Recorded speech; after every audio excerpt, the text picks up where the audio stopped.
Welcome back to the New Era podcast, where I get the chance to sit down and speak with those who are shaping the business landscape of today. In today's episode, I'm sitting down with one of my absolute favourites, Chloe Mack. A true powerhouse in the beauty industry, Chloe shares her journey from humble beginnings to becoming a successful entrepreneur and influencer manager. I'll delve into her invaluable experience working with the renowned P.Louise and how it has shaped her career of today, and we'll also delve into the importance of female empowerment in the beauty industry and learn from Chloe's inspiring advice for aspiring entrepreneurs. So guys, sit back, drive on, whatever it is that you're doing, and let's get into it. Hey! I've missed your face, you know. Okay, so to get straight into it, I want people to know more about you. Okay. So what is the story of Chloe Mack? The story of Chloe Mack, where do I even start? So From the beginning. from the beginning, womb. from the day I was born.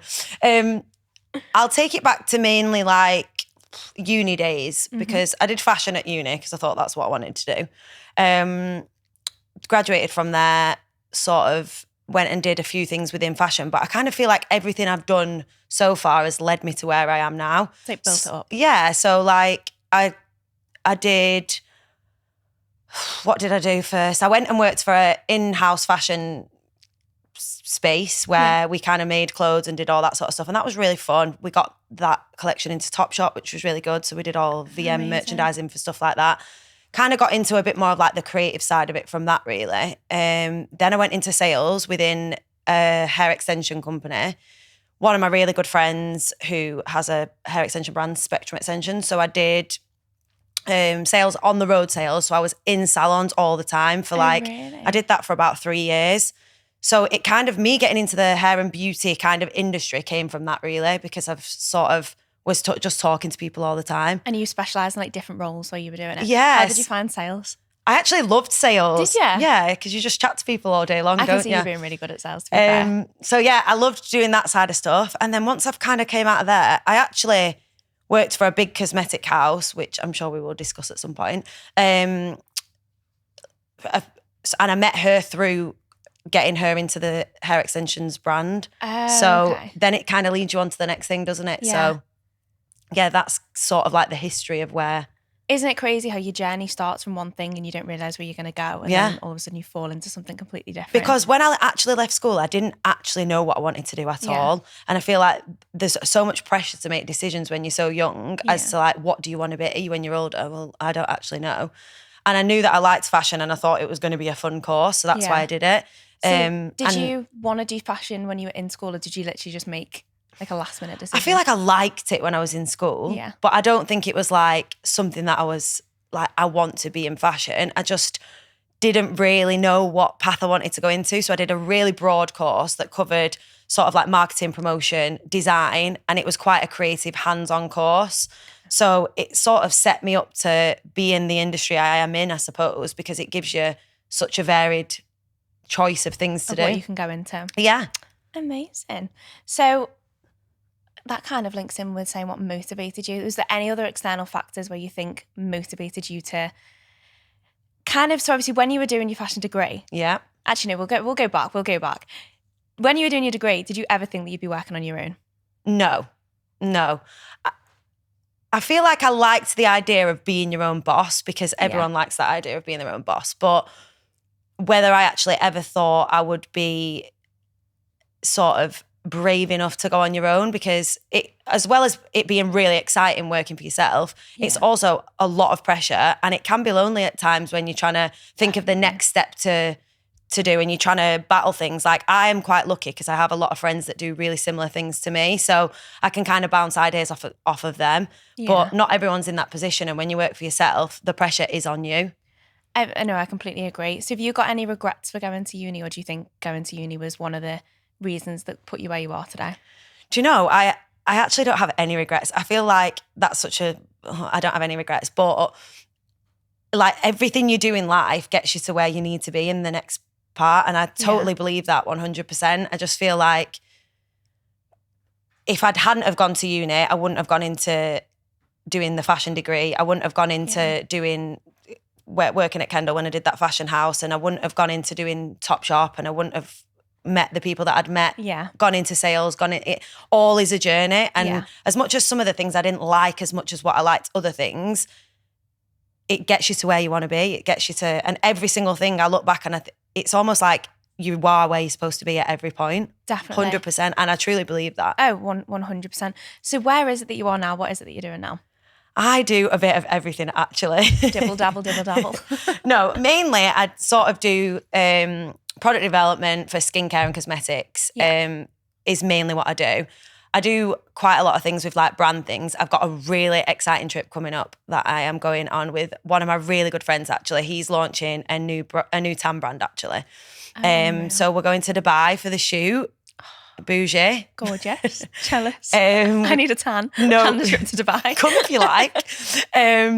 So we're doing that. So any like brand trips, influencer marketing, all that kind of stuff, it kind of all fits hand in hand. So I am spinning a lot of plates at the minute. I'm here, there and everywhere. And I've got some ridiculously big contracts that are in the pipeline at the moment. But congratulations. Thank you. But yeah, I'm just enjoying the ride, to be honest. Okay, so throwing it back to uni, do you think that people need to go to uni to get into the field that you're in now? No, I don't. No. So what would your advice be for anyone that either wants to go into fashion or wants to go on their own and do what you do in terms of product development? What would your advice be, whether to go to uni or not? I didn't learn anything about what I do now through anything to do with my course. Obviously, it's kind of got me to where I need to be in terms of like, if I hadn't have done that, I probably wouldn't have met them people. I probably wouldn't have moved on there. But nothing that I learn at uni do I utilise in my job every day, day to day now. So people find it, I know people are put under pressure to go to uni and do what they should do because it's almost like it's what society says you should do. You should do this, you should go to uni, you should do that. Yeah. Uni is great for a million different things. I met amazing people. I had the time of my life for 4 years. Yeah. And I do believe it got me to where I needed to be. But did I learn things from uni that I use in my job now? No. Not at all. Not a single thing. Not at all. I was speaking to someone yesterday, I went to view a house and they were like, so it was actually one of my head of sixth form when I was in school. And she did the careers fair last year. Yeah. And she was like, last week. And she was like, I wish I'd have known what you were doing now because I'd invited you to show like students that you don't need to go to uni and to do all these different things. No, did you not go to uni? No. I know I did. I did law. So me and Mills did the same. Oh, yeah. The same degree.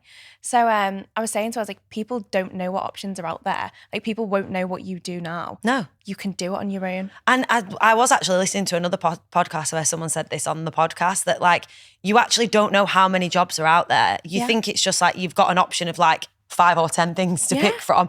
What do I want to be? I don't actually know. Yeah. But there's millions of things in like, obviously influencing wasn't really a job role when I was at uni. No. Like that's kind of come out of nowhere. Yeah. Like there's anything that you find interesting or you can make a role out of that. You can create a job. You can, literally. 100%. It's like you saying that you do multiple things. Yeah. You do multiple things because you do multiple jobs. Yeah, because I enjoy multiple things. Yeah. And that makes every day different. Yeah, it does So make you're every not day sick of different. Yeah. So obviously you've worked with some big brands. Yeah. And you've worked with P.Louise. Yep. So do you want to touch on a little bit how you got into that, what your role was and kind of how that shaped your career today? Yeah, so I actually met Paige through when I worked at Spectrum Extensions. Yeah. She went to a gym that I went to and that's how I kind of got into that. Yeah. I think I actually tried to make her be my friend in the gym, which she probably thought was weird at the time. Hello, friend. But you know what I'm like.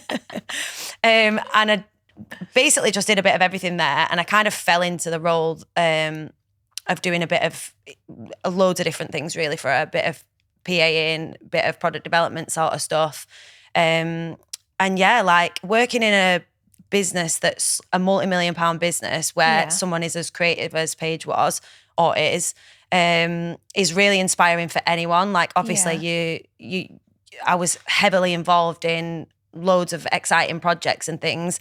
And I feel like that just kind of gives me the like drive and ambition and stuff to do my own thing, because being involved in something that's so successful and so creative can put anyone in. Yeah, definitely. Because if I look at Paige's Instagram or even her stories, she motivates so many people. Yeah, she does. She probably won't even realise how many people she motivates. No, she definitely wouldn't. She literally motivates. I did makeup when I was like 15 and I remember buying one of her courses. And like, oh my God. People are honestly like there's so many people that are obsessed with her and she's super, super creative and like there's a lot of, nobody does like packaging or products or anything like she does because she's just so creative with everything, and she wants everyone to have that PR experience. And that's like her USP really, in terms of like making sure that everyone gets this amazing feel from a package. So yeah, it was unreal to work there. I think it's amazing to see that you've worked there, been inspired, and then taken that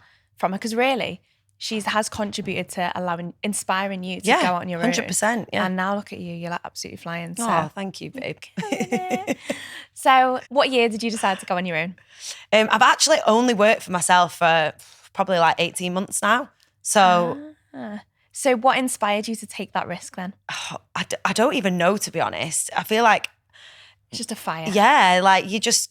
Yeah, there was nothing really particularly that made me think, right, I'm going to go on my own at this point. It just kind of happened, and like it's just grown and grown and grown from there. And a lot of the things I do come from like word of mouth, of like someone's worked with me, so they've passed it on to someone else and said, Chloe's really good at X, Y, and Z. So, and that's, most of my clients that I work with on a retainer basis at the moment come from that. So that shows the importance of networking, referrals, and people investing into you. And you've been building your personal brand without even realising that you've been building it. And that is actually really important, because people actually buy off people. So a lot, like the way that I am, I like to do like sit down face-to-face meetings with my clients, because they like the energy or the vibe, or like the fact that I'm like the Duracell bunny every day. I feel like people like that. So it's like, I like to sit with my clients and get excited about that kind of like projects that they want to do, and get their vision and make it happen, basically. Yeah. I think what will be inspiring to people that are listening in or watching this is that you have worked full time. Yeah. You've worked for multi-million-pound companies where I'm guessing you work ridiculous hours. Yeah. And there's been some long hours over Black Friday for sure. I can imagine. But then you've decided to take that risk of going, you're not going to rely on that monthly income that's just going to come in at the end of the month. Yeah. You've taken that risk to then say, do you know what? I actually don't know if it's more scary, really, because like I still work those ridiculous hours. Yeah. I still can be like, I literally wake up at between 4 and 5 o'clock every day. Yeah. I try and fit the gym in as much as I can. I try and fit like steps in as much as I can, drinking water, eating it, like all of that kind of complements as to what goes right in my day, like and how motivated I can be in terms of like, I feel like I get more out of a day when I'm consistent and with everything that I do, basically. And you're always going to be on a learning journey, but you're on such a learning journey now, because you're trying to understand you and learn your body and learn what's going to take you to like burnout and stuff. And I mean, I'm close to burnout, let me tell you. How would you handle that though? Do you recognise it? Or I do, and to be honest, I say that, but I do go to bed really early. Like so many people are like, how do you have this much energy? And I'm like, I go to bed at like 10, half 10 every night, because I do get up, and I work with like international companies as well. So it means I've got to get up early because of the time zone difference. And sometimes I can be up at 4, sometimes I can be up at 5. Yeah. Then I'm at the gym. I try and get in the gym at least 5-6 times a week, just to like, it actually makes me feel a lot better, and it makes me really like, I just feel a lot more motivated, and like I can, like my endorphins are ready to go. Endorphins are ready to go. They're ready to explode. So you're a morning person or an evening? Morning. 100%. Yeah. I'm such an evening. Oh yeah. Mills is an evening person. Honestly, she loves to do a late night bash at 11 o'clock. Late night bash at 11 o'clock. Yeah. She's doing client proposals at 11 Honestly, o'clock. that is me. Like I will sit there. If I sit down at like 10, 11 at night, I could sit there till 4 o'clock in the morning, where I'm that like, gives me anxiety. The world is asleep. I get in the morning, but some clients get up early and I'm not dealing with it. No, do you know, well, I actually got a business number on my phone, so I could have business and personal. Yeah. Because I thought that'll be easy, because if I don't want to reply to a client, I won't reply to them. Yeah. I reply to them anyway, so it's ridiculous. Like, it doesn't help having 2 separate numbers. Literally. I just have 2 numbers to people to contact me on now. That's exactly what I've got. So I bought a work phone, because I was like, right, I'm going to get the work phone. Oh, the work phone's even worse, because you've got 2 things to charge. The work phone came to Camilla's fight so I could get better content of it. Honestly, it comes what everywhere. A night that was, by My the way. other phone is just absolutely smashed, but you know what? It's another story. But we'll stick to it, because I always Divert. go off. Okay, so now you mentioned influencer marketing. Yeah. So you've worked with the O-Dolls. Yes. How did that go? How's it going? Where are we at? Do you know what? The girls are unreal, and I kind of fell into that, to be honest. A friend of mine was working with someone that was like helping them with certain things, and she introduced me to them. Yeah. And as soon as I met them, it was kind of, just an explosive bit of energy. I feel like we were supposed to meet. Like, they're really nice girls. I absolutely love working with them. And to be honest, there's a few different projects that I do different things with them on. But they're here, there and everywhere. They're living in Dubai at the minute. And I land in Dubai and they're home. So so you're going to miss each other? We're going to miss each other, yeah. I'm actually really sad about it because I am really missing them. But they're just a ball of energy. They're so much fun. And it's great working with them. They get some really good projects to work on and it's fun and because they're both so young as well, aren't they? Yeah, they literally live the best lives and I love that for them. Yeah, they're living. So working with influencers, what are the challenges? It depends which influencer. Some influencers are really easy to work with, but some are like very stuck in their ways and it can be hard. Like, I've done quite a lot of things with like artists and stuff like that. And I just feel like you've just got to do what they want to do at the time. Yeah. Everything is very last minute, which sends my anxiety through the roof. Honestly. Because I like to be quite organised. We did one of my really good friends owns Archie's, which is like a big burger place, and he does appearances with like celebs and stuff when they're in the country. So last summer we did an Ashanti one, which he'd been trying to get in for the week before it was on, probably even further before that, and everything just gets done so last minute. Yeah. And it was on the day at 4:00 that it got signed off. I remember you. I was actually sweating. I was like, I don't even think this is going to come off at this point. And then the manager was like, yeah, you can come to the concert. So me and my mates were like trying to get ready quick to go to the concert. Then we had this thing after where this ended up staying there all night. They were doing TikTok dances in the ball pool and all sorts. It was amazing. But you've just kind of got to run with the... You've just got to run with the process because stress, it all comes together. It does come together in the end. I am a proper stress head, but then I just feel like, what's the point? You've just got to enjoy the ride. You can't stress about things you can't No, control. you can't. And if they want to sign a deal off at 4 p.m. and be in the, and it happen at 8 p.m, then that's up to them. Yeah. You did some bits with Chris Brown as well, didn't you? Yeah. So that was again Archie's. Imran does the influencer stuff there. So he did wireless and came into the Birmingham Arches. Again, very stressful. Was supposed to come in before, ended up coming in after because they left London late and everyone was just like here, there and everywhere all day. And it's so stressful, but then it's so exciting. Like Chris Brown, like I had to be really chill with that one because I can only imagine. I am a pure fangirl, not going to lie. What did you do when you walked in? Do you know what? I was actually so chill as if I didn't care. Hi, babe. How are you? Can I get you a drink? But yeah, no. It was you too. Yeah, literally. But no, it was exciting, really fun. And I've changed my wallpaper now, but it has been my wallpaper up until yesterday. Does he know? Probably not. How embarrassing. I did actually go to Barbados with Mills and the guy took a video of us and was like, is Chris Brown your boyfriend? I was like, I wish, hon. You should have said yes. Yes, that is my boyfriend. You heard it here first. Spread the rumour around. But yeah, I just have to enjoy that kind of stuff because like I said, as much as it's so stressful. Yeah. Because you just want it to run smoothly and you want it to be perfect and you want it to be super exciting and you want everything to go to plan and everything to be right. And that's why it's a stress. And when things are signed off later than what they are, like, I'm sure he was supposed to come in straight after. Well, no, he was supposed to come in before wireless. That never happened. So the whole of wireless happened. Then he was supposed to come in after and he turned up at 12 p.m. You're joking? No. He stayed till like 3 a.m. or something, but... or 2 a.m. maybe, but yeah. See, this is what's crazy because we find it all the time. Nothing goes to plan. No, literally. No event, nothing that you're trying to... It doesn't, but influencers, I find influencers are great to work with, but also really hard to work with. Yeah, they are. Because you're relying on them to obviously do so much for you. Yeah. And then you're promising a client something as well, and you've got to deliver on it.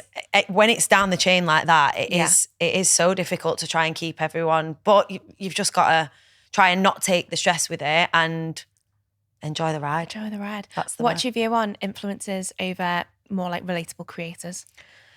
Bit of a tricky one, actually, because it depends which influencer. And obviously TikTok is so huge at the minute and anyone can go viral on TikTok. Yeah. That's such a huge platform. But then there's other influencers that I've worked with that literally sell out of everything that they put their name to. So really? Yeah, like one product that I did with a brand, I feel like I can mention it. The Be Bare Tara Maynard cream and the pods, Tara sold that out in 48 hours. Really? Yes. So she's magic. Yeah. And she obviously does all the stuff with Milana and all her own stuff sells out. So I think it's like if influencers make their content relatable, and like Tara's really good for like styling things up. And with the perfume pods, the idea with that was that we made like expensive perfumes affordable. Yeah. So we'd done like little pods and creams and stuff like that are unbelievable. Have you got them, by the way? You sent them to me. Yeah. Yeah. We shot them, didn't we? Oh, yeah. They smell. They are. unreal. Like, I'm not lying. If I walk in the gym, everyone's like, I know Chloe's here because I can smell that perfume on her. Honestly. It's You've so got it on good. today. I have got it on I've today. smelled it before. No, I did. I've also topped it up with the actual Louis Vuitton as well. So, So but yeah, nice. it's unbelievable. And she sold that out in 48 hours. But obviously, some influencer content now isn't as powerful as what it was Yeah. 3 years ago. I feel like some of it is dying out because people obviously buy into people, as you mentioned before. Yeah. So with you, obviously you've been you are an influencer manager. So what advice would you give to someone that is an influencer now? At what point do you think that they would need a manager? If you're starting out, and I would just kind of say, once the content, like once it gets too much and the content gets too much and you're not keeping on top of your schedule, I would say that. So like time poor and Yeah. things like that. Yeah. How would it help? So how, for example, if you were managing someone, would you also help them find work as well? Yeah, it depends. Each influencer, I suppose, most people, if they've got a manager, would want them to outsource and sort of get work in for them or organise shoots, organise things. Like, it depends on the influencer, I suppose, and how much work they've got and what workload they want to pass over. Like, there's certain things that Ellie and Daisy want to do themselves. Yeah. So it just kind of depends. But yeah, I would almost say try and do it yourself for as long as you possibly can. Yeah. And just be really real with everything that you're posting, because that works so much better. And absolutely hammer TikTok, because TikTok is just life-changing for everyone. I know, there's involved. so much going on with it at the moment though, isn't there? So much going on. It's like issues as well with, do you think it'll be here in 2 years? Have you seen it? No. Oh my gosh. I was thinking what you were on about. There's loads of things going on in America, aren't they? They're trying to ban it in America. Oh yeah, they are trying to ban it in America. Do you America. think they'll ban it in the UK? No. Do you not reckon? No, do you? Who knows? I don't know. I hope not. I use it to find out how to, like, I don't know. I mean, clean certain things. I'm actually really terrible. I don't like read the news about anything. This is so bad. My mum's like, "Did you see the news about this?" I'm like, "No." Honestly, I don't watch the news is brutal. It's depressing. It's so depressing. I get up every morning and my mum will be like, "So heard this today," and I'm like, "No." No, I want to be happy and positive. I've been to the gym, hun. We're not it's talking a moral about panic. I learned it in sociology in sixth form. Okay, that's what I did take away from school. Okay, let's go back to you getting up at 4 and 5 o'clock in the morning. Mm-hmm. What drives you on a daily basis? I feel like the fact that I get the most out of the day when I'm consistent with everything that I do. So although it seems ridiculous, like, why do you wake up at that time? That's just stupid. But one is mainly like factories, anyone that I'm speaking to internationally, basically, would be up at that time. And my phone is going off since then. And I don't want to miss out on that side of stuff. And also, I just feel like routine, and like recently I've stopped drinking. Not that I used to drink a lot anyway, because I didn't. But I just feel like I'm so much more motivated, productive. The fact that I've not been having a drink at all. I think, well, I've probably had one drink since Christmas, and I just feel so much fresher for it. So consistency, the gym, like trying to stay on track with what I'm eating and being healthy and all that sort of stuff has a massive impact on how successful I am with work. Yeah, definitely. I think the drinking aspect is an important one, because I don't drink either, because I know that it does just throw you. It does. And it's not even like I turned 32 this week, so I'm getting on here. But I just feel like with the older I get, the more it could take me through 2-3 weeks to get over a hangover. It's just not even worth it. I don't have that much time spare. There's no time. I'm up at 4 a.m. There's no time. Absolutely not. And do you know what's mad? I actually went on Instagram the other day when I woke up, which is really bad, by the way. People should not do that. Do not open your Instagram as the first thing. You should not look at your phone. We'll come to this in a second. So I did, and someone had put a post on 5 minutes before. They just got in and I was just getting up for my day. No. And I thought, that is giving me a world of anxiety. No, I can't deal with that. I'd honestly look like a bag of dicks.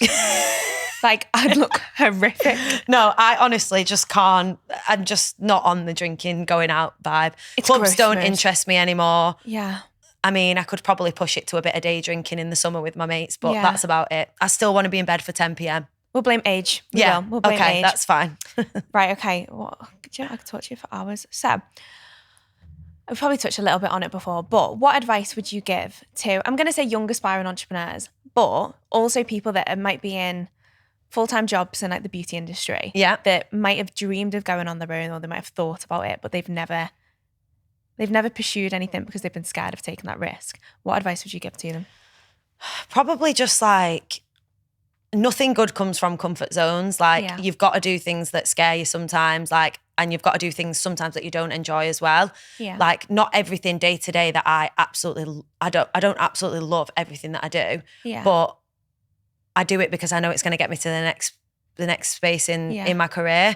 So things that I take on sometimes might be things that I don't really want to do, but like, I hate personal admin, I hate accounting, I hate finance, but you've got to do it in order to grow. Yeah. And in terms of going on your own, if you've really got the ambition and the drive to do it, like, I miss out on a lot of social plans. I turn things down all the time. Like we've just touched on, I don't really drink, and I'm really motivated. Once you've got into your own head that this is how your life is going to look, it's almost like everything else falls into place, because things, it's like opportunities come to me because of how I am with the things that I do. Yeah. So because I am so consistent with everything, and I will miss out on things if it means that, like, I don't really go out on a weeknight unless it's something work related. Yeah. A lot of people will go meet the mates for tea or whatever. That's fine. But I can't do stuff like that, because if I'm out past a certain, this sounds so loserish, doesn't it? But if I want to be in the routine, because all it does is throw you. Like, I actually went to London for the big business meeting, which I actually can't touch too much on because the contract's not signed yet, but it is unreal. So I went for a big meeting with them last week, and we went out for food on the Tuesday night, and I was in bed at like 12:30. Wow, I was wrote off for the entire week. And I feel like it threw you. Yeah, because it threw me, because I'm so on it with everything else that I do. Yeah. So it shows you've got a really good routine though. Yeah, and I think that's really important. And I honestly, if anyone is sort of on the fence of whether they should do something on their own, like, you only regret the things you don't do. Yeah. I think one of the scariest things for people is them feeling as though they'll go on their own and then they won't have them opportunities. Yeah. But them opportunities would have never came to you or me, in a sense, either, if I wouldn't have just taken the risk as well. And like, you could work for someone for the rest of your life, but you're not going to get all the things that you want working for someone else, because there's only so far you can go when you're working with someone else. When you work on your own, like, the options are endless. Like, I can choose like what I want to work on, what I don't want to work on. Like, I just think, do it. Just do it. Just do it. I like to say we can choose our hours, but let's be honest. I mean, there's not a spare hour in the day at this point. I work here 24/7. But do you know what? You've also got to love it. Like, there's no point saying, oh, well, I work loads and I hate it. Like, working loads and hating it isn't the vibe. Like, you've got to actually enjoy what you do. So just find something that you love doing. Like, I was speaking to one of my other friends who's also an influencer.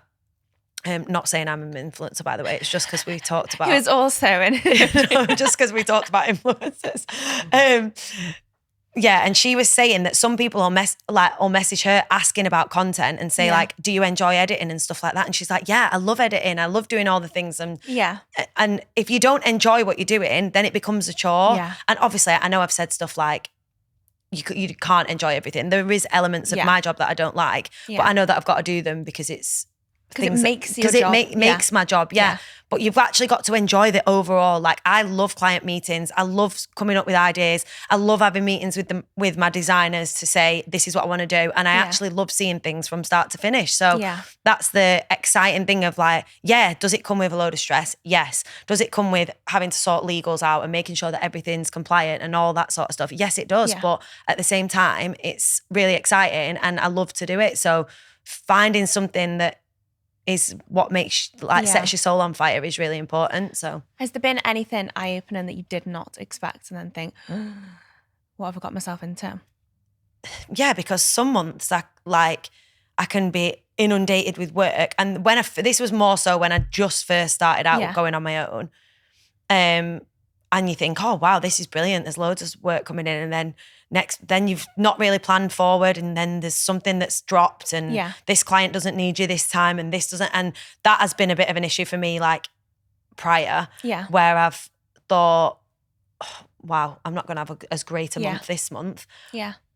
And I just think it's more about forecasting. But again, it's a learning curve. So and it's every business. Every business has their months where you'll have a great month and then the next month it might be a little bit quieter or it might be a little bit more difficult where you're trying to find leads and things. But that is normal as well. And I think that's the scariest part is everyone on social media shares the best times of them having all these clients coming through the door. But they never share the times when it's like, I've made no money this month. Yeah, and there is so much.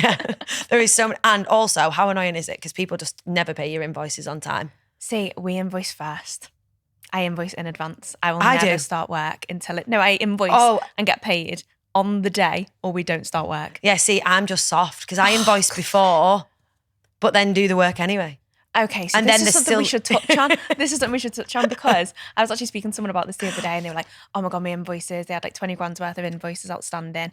And I was like, I swapped it because I used to do it where it was invoiced at the end of the month, but I've already done the work then because I just thought, obviously when you work for someone, when you first come out of a job, you work for someone, you get paid at the end of the month. So I was just invoicing clients at the end of the month and they were like, a few of them were paying late. And I was thinking, oh my God, this is like, you're chasing on cash flow all the time, which is just irritating. And I'm not organised with personal admin, as we've discussed. Which is the most important part of the business.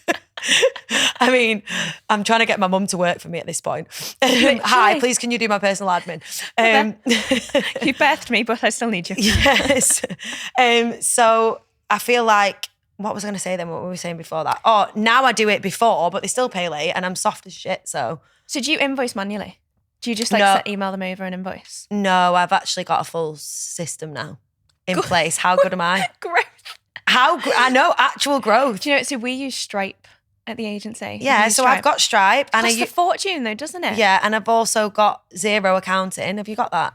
My accountant cost me a fortune. I don't want to talk about it. Okay, touch it. I don't want to talk about it. It's a joke. My accountant overcharged me 4 times on VAT the other day. I hope you're listening. Anyway, it was not fun. Sacked. Put it that way. Gone. No, you are gone. But Stripe actually costs a fortune. I can't believe it. So anyone listen to this if they use Stripe. Yeah, but do you know what I love about Stripe? And I know this sounds... You get paid on time. No, I actually don't get paid on time. No, what I love about Stripe is that the clients can easily pay on the link. Yeah, on the but invoice. Then you can change your thing from having to email them to automatically charge on a specific date. I'm going to teach you. Oh, wow, look at this. You're about to get paid on time. I mean, your clients are like, no. The growth. No, Stripe is, honestly, it's a lifesaver. Okay, so let's move on to memorable. There's been a lot, to be fair, so I'm proud of you. But what's the most memorable achievement since you've gone on your own? Oh, gosh, there's so many, you know. I actually couldn't say. Obviously, there's been so much fun stuff. Like working with the girls, I love that. Like doing stuff with Ellie and Daisy is amazing. And I love that I've got so close to them because they're literally like the little sisters I've never had. Like honestly, they're just unreal. So I do love them to death. Chris Brown was unbelievable. Husband. I mean, Screensaver. That was just a pure vibe. I mean, I've still not stopped talking about it.